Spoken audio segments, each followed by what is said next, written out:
My name is Ranger Julie Coleman, and I'd like to welcome you to Glen Canyon National Recreation Area at Lake Powell on behalf of the National Park Service.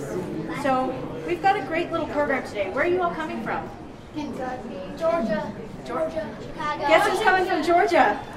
You? Yes? Chicago. Chicago? Colorado. All right. Now, has anyone ever heard of Leave No Trace?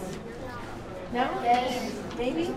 Well, it's a pretty simple idea here. When you're out doing things in the national park, you should leave no trace, and what that means is you don't want to leave anything. You don't want to leave trash. You don't want to leave things that make it seem like you were there and disturbing the area. You only want to walk on designated trails. You want to minimize all the things that you might possibly do when you're out in a national park.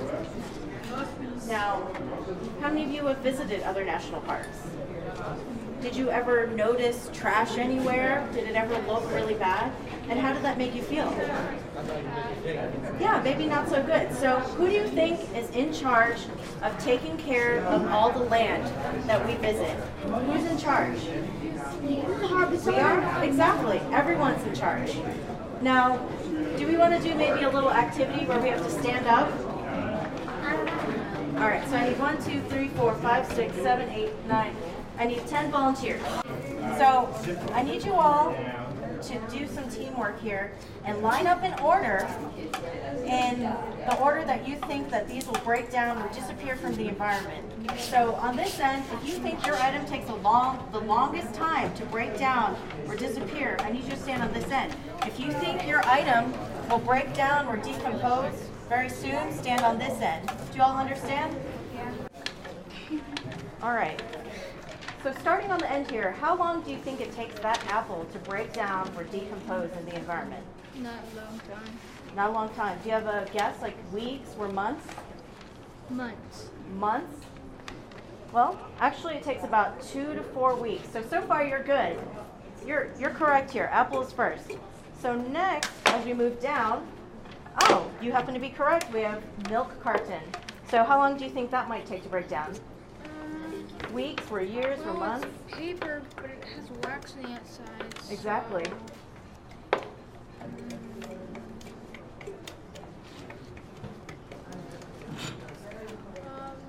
A month or two?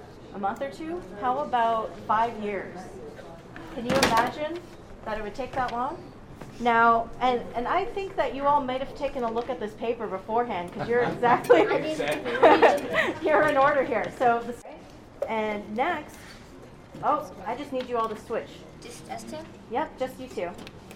All right, because next we have the steel can. Now, we're going to take a big jump in time here. So how long do you think that might take? 50 years. 50 years? Take a bigger jump. 100? Yes, 80 to 100 years for that to break down.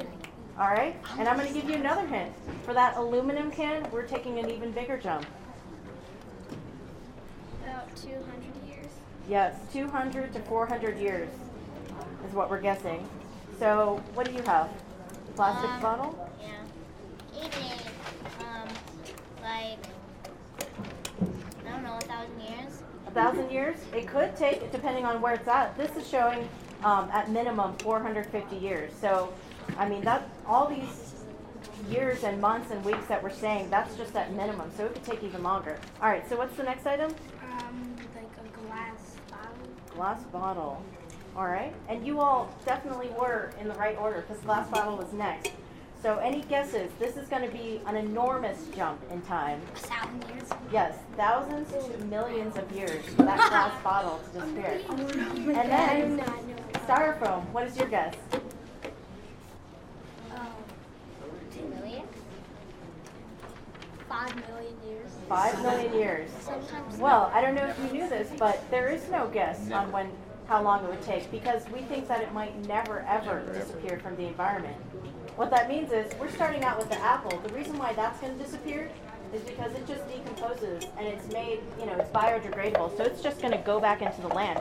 But something like styrofoam, that's never going to disappear. It just keeps breaking down into smaller and smaller and smaller pieces. Until you can't see it.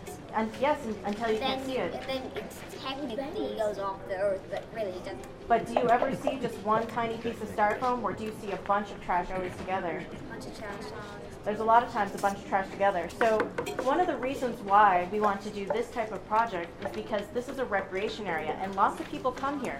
Lots of people go hiking on the trails. We're camping out in the open, and if you turn around, you can see this is all Glen Canyon. And if we take a look at Lake Powell, there are tons of people that go on their boats on Lake Powell and camp out on the beaches, and you can find all types of garbage on the beach. Now, it's not very nice for the lake, and it's not very nice for the people that want to go there. It's not nice for people that have to pick it up. So, you know, now you have a better idea of how long these things take to disappear. They don't just disappear in the course of a day. Sometimes they take, you know, a couple of weeks maybe, but sometimes thousands of years, and sometimes they never break down.